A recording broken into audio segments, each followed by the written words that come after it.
दोस्तों नमस्कार, स्वागत है देश की पुकार चैनल में।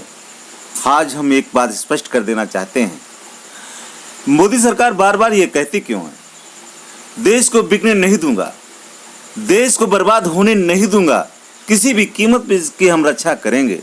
लेकिन आज इस बात पर सोचने की जरूरत है, कहीं ऐसा तो नहीं हो रहा कि एक चोर कहता है कि मैं चोर नहीं हूं, लेकिन वो चोरी करता है। तो दोस्तों इस बात को समझने के लिए आपको इस बात से अवगत कराना चाहता हूं, जिस प्रकार से देश की प्रॉपर्टियां बिक रही हैं,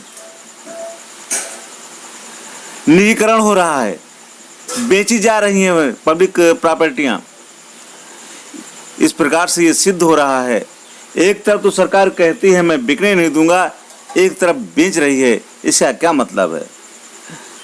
तो बात तो स्पष्ट हो जाती है जब कोई घर का मुखिया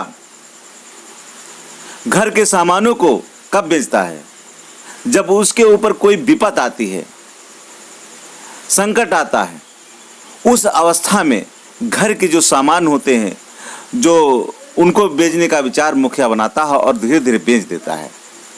कहीं ऐसी स्थिति तो देश के सामने तो नहीं आ गई कि देश की जो प्रॉपर्टियां हैं धीरे धीरे उन प्रॉपर्टियों को बेचा जा रहा है।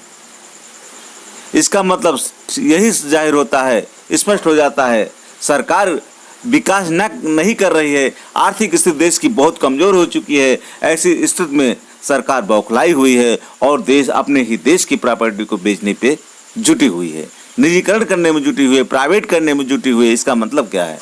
इस बात से समझें कि जैसे कह रहे हैं प्रदेश के 18 बस स्टेशनों को बेचेगी सरकार और उसको बेच करके और उसकी किराए देने की तैयारियां जो चल रही हैं, इसी पर यह बात स्पष्ट हो जाती है। लखनऊ समेत 8 जिलों को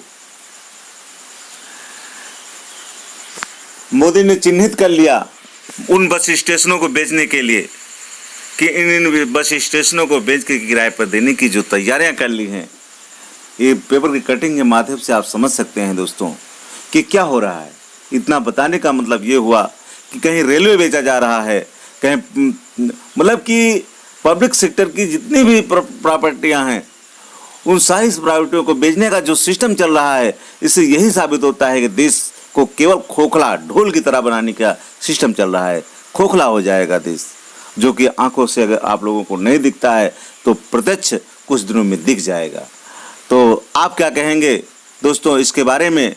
अपनी प्रतिक्रिया दें, अपनी राय दें, और जरा से भी अच्छा लगा हो तो आपसे रिक्वेस्ट है कि चैनल को सब्सक्राइब कर लें अगर पहली बार चैनल पर आए हैं तो, और जो पहले से सब्सक्राइब किए हुए उनको बहुत बहुत धन्यवाद है, और लास्ट वीडियो देखने के लिए बहुत बहुत धन्यवाद।